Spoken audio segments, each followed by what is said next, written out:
Bueno, el presidente López Obrador hace unos días ordenó dar por extintos los fideicomisos públicos con el fin de combatir el despilfarro de bienes y recursos nacionales y como parte de las acciones de contención frente a la crisis económica provocada por el coronavirus. Con este decreto presidencial se podrían extinguir alrededor de 100 fideicomisos públicos, incluyendo algunos de los sectores de cultura y de ciencia. ¿Cuál ha sido la reacción de las comunidades cultural y científica en México?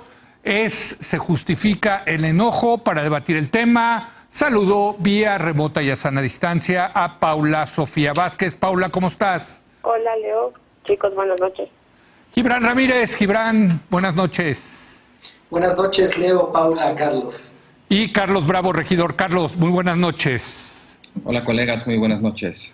Bueno, pues empecemos contigo, Gibran. Son dos comunidades muy vocales que tienen mucha resonancia en nuestro país, la comunidad cultural, la comunidad científica, y ambas pues han estado duras en su reacción frente a esta idea de extinguir, de declarar, de quitar estos fideicomisos.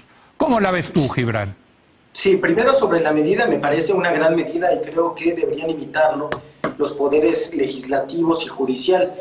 Por ahí están todavía un fideicomiso en el Poder Judicial que luego los ministros utilizan para darse bonos indebidos, como ha sido la tradición en los últimos años, o también en el Poder Legislativo. Ahí Ricardo Monreal no ha imitado la política de austeridad del presidente, porque se toca un poco de su base de poder. Yo creo que ha sido una reacción comprensible por la incertidumbre que genera todo cambio. Me parece que es bueno que se politicen estos temas, porque si no, muchas veces no discutimos todas estas cosas que ya se daban por sentadas. El sistema de financiamiento, algunas partes de la ciencia y del arte, y en eso quiero hacer mi segunda consideración. ¿Qué es lo que entendemos como comunidad científica y cultural? Yo creo que la comunidad científica es mucho más amplia que los que se han manifestado de algunos centros de investigación públicos de élite. Estamos dejando fuera a un montón de ayudantes, de profesores de asignatura, los que forman el ejército fuerte de la ciencia en México. Y de la misma manera, quienes más se han quejado del lado de la comunidad o de la llamada comunidad cultural, es también una pequeña élite.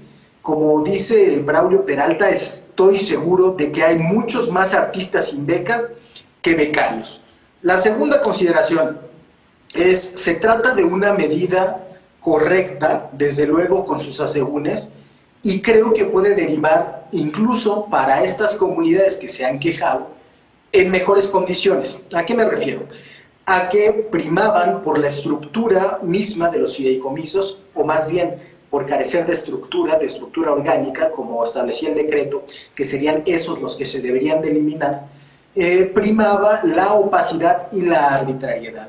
El mismo FONCA ha dado cuenta de que las becas tendían a otorgarse en mayor medida a los que manifestaban tener algún vínculo con el jurado, aunque ese jurado se excusara de evaluar esos expedientes. Es decir, hay ahí un sistema de capital social, de reproducción de una misma élite, que no permite que se democratice el acceso a ese financiamiento.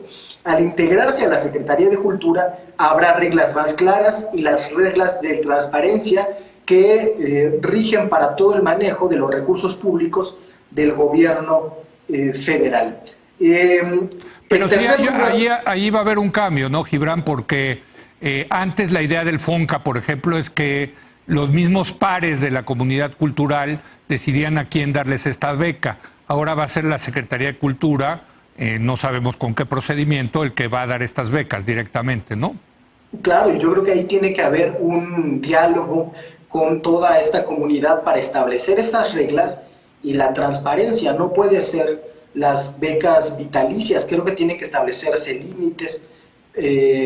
Peralta proponía ahí, Braulio, desde luego, no más de 2 periodos y una serie de consideraciones que tomar sobre el valor de los trabajos. Es decir, en todo caso, es una reforma que tiene cosas que pueden resultar promisorias. Ahora, es cierto... A ver, permite, Gibran, para dar una primera ronda y ahorita regresamos con los otros puntos. Paula Sofía. Yo me quiero ir primero un poquito más atrás. Primero, la figura del fideicomiso. El fideicomiso en realidad es una herramienta fiscal que solucionó muchos problemas que tenía la administración pública en términos de flexibilidad, de rapidez, para asignar y otorgar recursos para temas muy específicos. Que más adelante se haya envuelto un gran caminito para hacer cosas mal, es otra cosa. Creo que lo primero es que detrás de esta medida hay dos cosas. Una generalización profundísima sobre qué son los fideicomisos y para qué sirven, y todos los fideicomisos son iguales, son corruptos. Y dos, una operación que, como ya parece el sello de la casa de en unos casos, se debería haber hecho con bisturí y terminó haciéndose con machete. O sea, otra vez lo mismo. Sí, o sea, creo que en este tema de los fideicomisos parte de el problema que se está generando. Efectivamente, había muchísimos fideicomisos de muchísimas naturalezas. Había fideicomisos que verdaderamente sí no justificaban su existencia, como fideicomisos que todavía mantenían dinero por construcciones de cosas que estaban terminadas hace años y que todavía tenían recursos. Sí, pero no es el caso de la comunidad cultural y científica, ¿no? No es el caso, sí. Justo. Creo que esos fideicomisos en realidad lo que fueron una herramienta muy útil para darle vitalidad y para darle fondeo y para dar un sustento, si quieres muy reducido, para dos sistemas en específico de investigadores y de creadores que buscaban generar modelos de calidad de excelencia. La extinción a mí me parece delicada. Entiendo que están molestos las comunidades. Creo que aparte hay mucha incertidumbre porque son dos fideicomisos que estaban en todo momento actuando, o sea, había convocatorias emitidas en los dos lados, los dos tienen beneficiarios. Ese es otro tema de derechos que se tiene que ver, o sea, hay terceros perjudicados, no hay terceros perjudicados, etcétera. Pero sí coincido con Gibran en que la extinción de los fideicomisos, de la manera en la que se extinguió, puede ser también una buena oportunidad para generar mecanismos que no es que no los tuvieran, ¿eh? En el caso del FONCA, el FONCA tenía mecanismos de transparencia, de rendición de cuentas, de revisión de pares, auditorías solventadas, etcétera, pero hecho un poco de buena fe, no con ningún sustento legal. Esta puede ser una buena oportunidad para darle sustento legal a todas las cosas buenas que tenía el FONCA y continuar con esta actividad. Al final yo creo que tendría que hacerse una evaluación por los resultados. ¿Tuvimos más y mejores creadores? ¿Tuvimos más y mejores científicos? Carlos. Pues sí, Leo, mira, yo quisiera empezar justo un poco con el tema de la complejidad del fideicomiso como un instrumento para financiar proyectos, ¿no? O sea, utilizamos una misma palabra, pero hay una jungla inmensa de fideicomisos, sobre todo en el área de ciencia y tecnología. En el área cultural entiendo que son menos, pero bueno, entonces creo que hay que hacer muchas distinciones ahí. Antes de entrar a esas distinciones, a mí sí me gustaría decir además que podría haber sido una buena idea en otro momento, o sea, en un momento crítico como este, lo que haces es introducir una profunda incertidumbre en comunidades que no son como los grandes empresarios o los magnates, o sea, son algunos escritores, pintores, científicos sociales, biólogos, químicos, etcétera, ¿no? Son comunidades, digamos, la comunidad académica, le podemos decir de alguna manera, y la comunidad artística.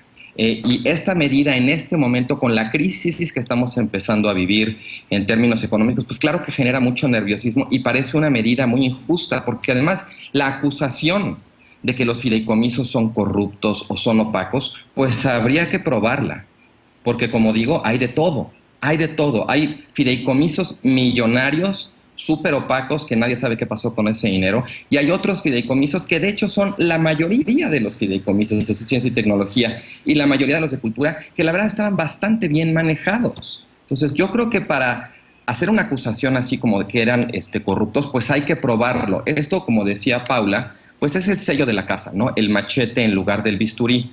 Ahora, a mí hay un tipo muy específico de fideicomiso que sí me interesa profundizar un poco. Los fideicomisos de ciencia y tecnología hay de dos grandes tipos. Los fideicomisos que son, el fideicomitente es CONACYT, y luego los fideicomisos en los que el fideicomitente son cada uno de los 26 centros públicos de investigación que existen. Dentro de los de CONACYT hay sectoriales, de fondos mixtos, de fondos institucionales, que tienen la característica de ser fideicomisos que se integran con recursos del presupuesto de egresos de la federación, pero que se crean fideicomisos porque en muchos casos son proyectos multianuales.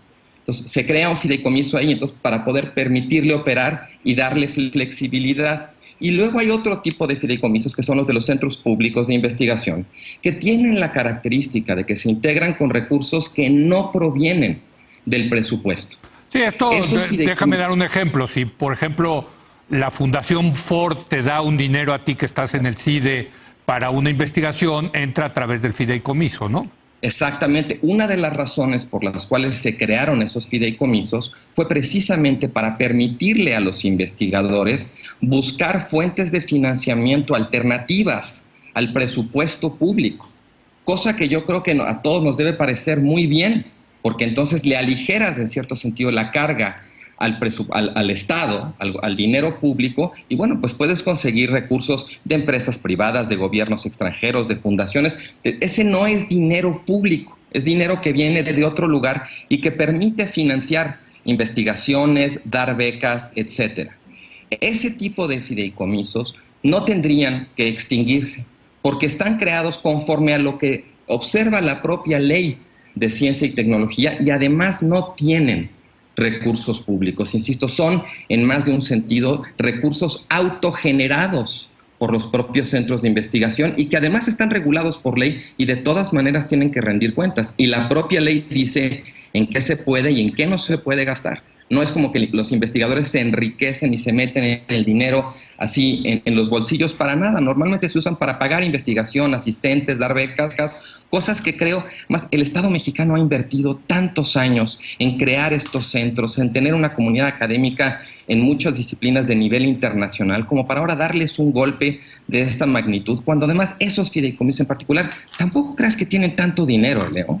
Bueno, pero el gobierno sí está en una búsqueda de dinero frente a esta crisis y uno, bueno, me parece que sí hay un argumento de quién tiene prioridad en un momento de crisis, los más pobres, los que van a perder el empleo o la comunidad cultural y científica. O sea, sí, digo... Bueno, Leo, pero o sea, lo que tú estás diciendo es como si ya se hubiera anunciado algún tipo de apoyo para las personas que van a perder su empleo. No lo hay, o sea... Yo creo que número uno, hay que probar que los fideicomisos son esa cosa horrible que dicen que es, y en todo caso habría que probar que aquellos que extingan vayas a dedicar los recursos a lo que dices que va a hacer. Pero creo que en esta ocasión, más que el tema de la corrupción, es un tema ahora sí el gobierno está en la búsqueda de recaudar fondos de donde se pueda, y pues si son los fideicomisos, ¿no? Gibran. Sí, creo que estamos en un falso debate, la verdad. Primero porque ya se ha dicho el destino de esos recursos y se ha incrementado. Primero se anunció 1 millón de créditos a micro, pequeñas y medianas empresas, a unidades productivas también del sector informal. Ahora se ha anunciado el incremento a 3 millones de esas unidades productivas. Después porque sí se hace una diferencia entre aquellos que son opacos y aquellos que no lo son, que tienen una estructura orgánica que les permite ser transparentes y manejarse de cierta manera. Solamente se extinguirían los que carecen de esa estructura orgánica.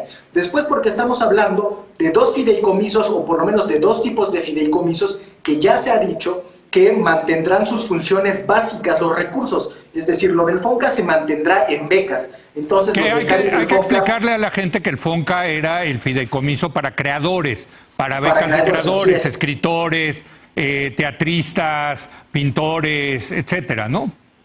Sí, y ya se ha dicho, la secretaria de Cultura ha dicho que los becarios permanecerán siendo becados, es decir, solamente se cambiará el estatus administrativo y se ordenará, ya que no tenía esa estructura. Y por otra parte, que los centros CONACYT tampoco se verán afectados Eso ya lo dijo incluso las autoridades del CIDE. Creo que hay solo un aspecto que falta por saldar, que no ha entrado tanto al debate público, que es el de algunos becarios.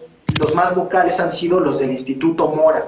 Yo creo que CONACYT tiene que atender eso. No digo que no se extinga la figura jurídica que se está extinguiendo, pero así como el FONCA regularizará, al desaparecer, trasladará las becas a la Secretaría de Cultura, asimismo CONACYT se tendría que hacer cargo de los compañeros que están estudiando licenciatura, maestría o doctorado en el Instituto Mora para que conserven su manera de sobrevivir en esta etapa de emergencia. Creo que toda la reacción de estas comunidades fue reflejo.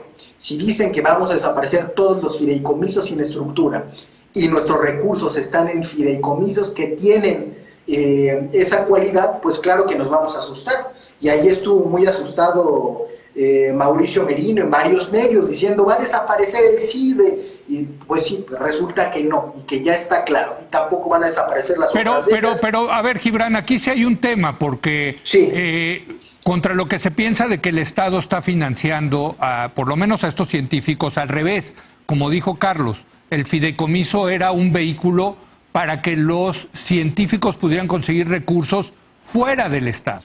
Sí, claro, no solamente fuera del Estado, o sea, la cualidad de los fideicomisos es que aportaban varios, y muchas entidades, universidades de los estados, la Universidad Nacional muchos aportaban fondos públicos, ni siquiera puedo decir, podría estar seguro de que la mayoría de los fondos que estuvieran ahí fueran de fundaciones o autogenerados. La verdad, ahí sí que habría que ir mucho al detalle, y por la falta de estructura jurídica que los hacía susceptibles de extinguirse, no lo sabemos con tal claridad.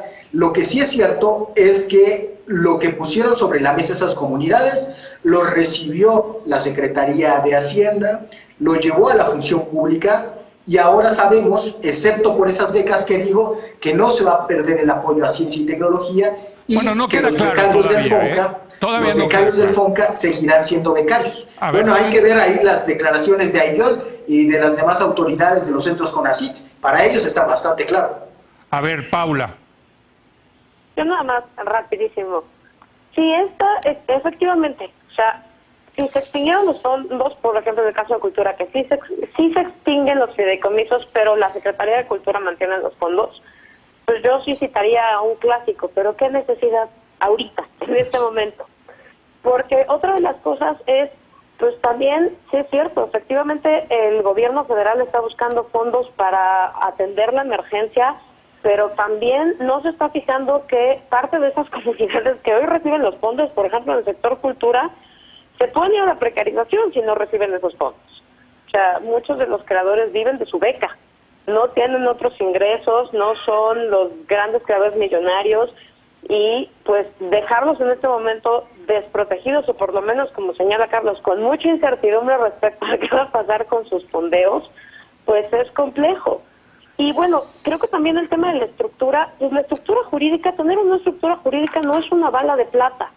O sea, no quiere decir que los que tenían estructura jurídica ya todos eran transparentes, buenos y maravillosos, y los que no tenían estructura jurídica eran feos y opacos. Sí, no. O sea, creo que si uno revisa, por ejemplo, cómo funcionaban Fidecine, Coprocine, el FONCA, los fideicomisos de ciencia, pues todos contaban con órganos de gobierno, todos contaban con informes de todo lo que se habían solventado, todos contaban con auditorías.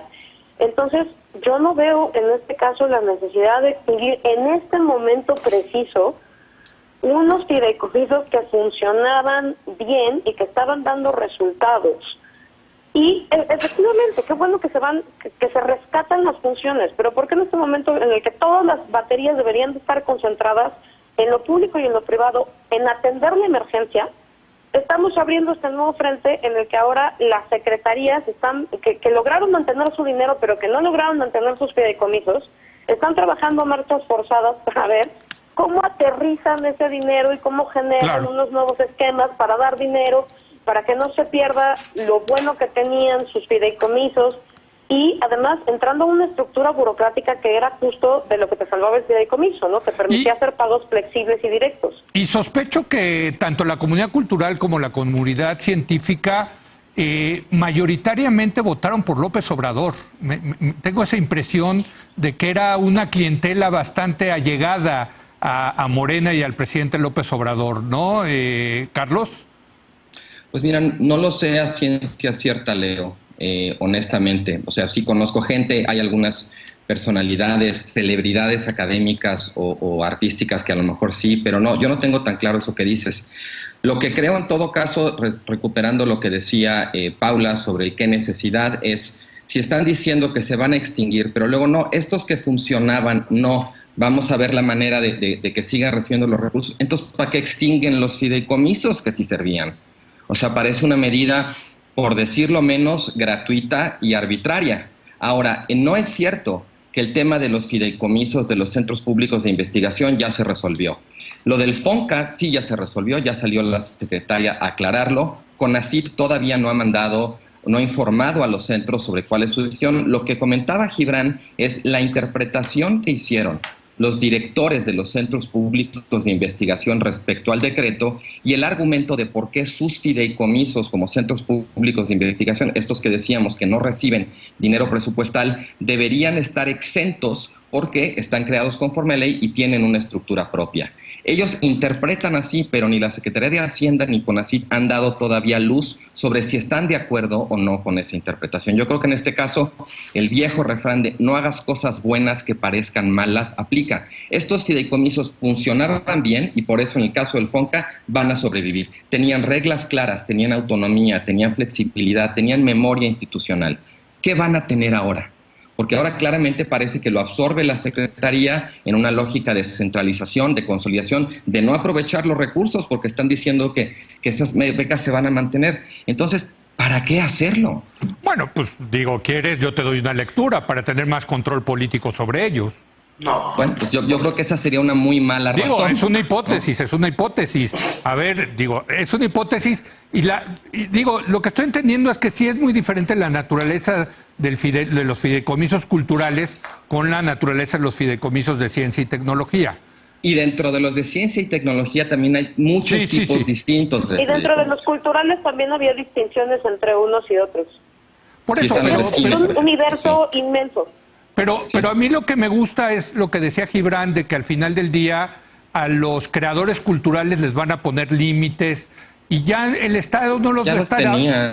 No, bueno, dice que no, que ahora van a tener dos periodos y el Estado pues a lo mejor no los va a estar apapachando de por vida, ¿no, Gibran? Es una propuesta que no viene del Estado, una propuesta que hizo Braulio Peralta, pero hay otra serie de reglas. ¿Te gusta esa propuesta? A mí me gusta. Ya, bienvenido al bando neoliberal, Gibran. Y no coincido, no, está bien que haya apoyos transitorios que ayuden a los artistas a desarrollar su talento, a posicionarse en el entorno cultural. Ahora, yo no estoy de acuerdo con Paula y con Carlos en que funcionara bien. No funciona bien un fideicomiso donde tiene 71% de posibilidades de quedar alguien que tiene una relación declarada al mismo FONCA con un juez en contra de un 6% de posibilidad que tiene de alguien que no tiene una relación declarada. O sea, lo que estás diciendo es que había mafias, digamos, culturales que se daban entre ellos las becas. Sí, y además la mayoría a artistas de la Ciudad de México. Ahí hay una centralización. Ahora, vuelvo a que es un falso debate, porque si estamos debatiendo estas dos cosas, estas dos figuras, es porque son excepciones. Y el decreto desde el principio establecía que habría excepciones. Pero el gran grueso de esos 500,000 millones que saldrían de ahí, saldrán. Justamente estamos discutiendo lo que era importante, lo que tiene que seguir siendo importante, y qué bueno que las comunidades alzaron la voz para que eso no se toque por lo menos de la misma manera que todos los otros fideicomisos que ahorita no estamos discutiendo, porque efectivamente carecían ya de propósito y van a ser reorientados a una mejor utilidad pública. Hay otros que se hicieron para dar pensiones y eso sí reaccionaron y creo que ya los exentaron también. También no, desde el principio se estableció que estarían en las excepciones. Ahora, creo que también debería haber una bidireccionalidad, porque no estamos hablando solamente de artistas emergentes, de apoyos pequeños, de becas para jóvenes. Muchos sí son artistas con capacidad, con poder adquisitivo.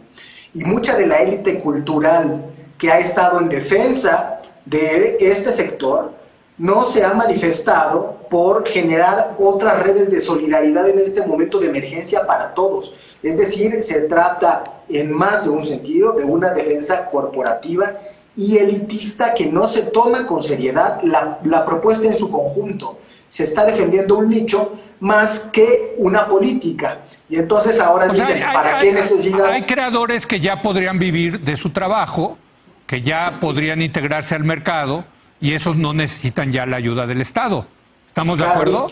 Claro, y han recibido becas 6 veces, ¿no? Exacto. Bueno, y eso es lo que los científicos están tratando de salvar, que es, yo no quiero vivir solamente el Estado. Yo tengo capacidad de recaudar fondos en fundaciones, en empresas privadas, etcétera. Déjenos esos fondos a través del fideicomiso, ¿no, Paula? Bueno, esa es una de las virtudes del fideicomiso, que ahora, por ejemplo, en el caso de cultura se pierde al momento en el que se traslada el sistema, es que el FONCA, por ejemplo, también tenía la posibilidad de recibir donativos privados. Y pues es lo que hace la comunidad científica, y es una de las cosas en las que el extinguir la figura, el extinguir la herramienta también te permite extinguir esas posibilidades.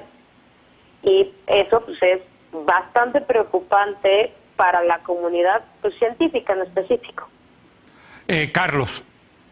Pues mira, Leo, yo quisiera retomar lo último que tú dijiste, que para ti pues una posible lógica de esta medida, visto que de todas maneras iban a sobrevivir los recursos y los apoyos que se estaban dando a través del fideicomiso, decías, es una forma de centralización o de control. Ambas comunidades creo que reaccionaron también, porque son comunidades muy acostumbradas a ser evaluadas por sus propios pares. Yo creo que estas acusaciones de que hay mafias y todo, habría que probarlas y no estar como en hipotéticos ni generalizaciones. Los datos, Carlos. Ahora, a ver, se ha dicho mucho de eso, Carlos.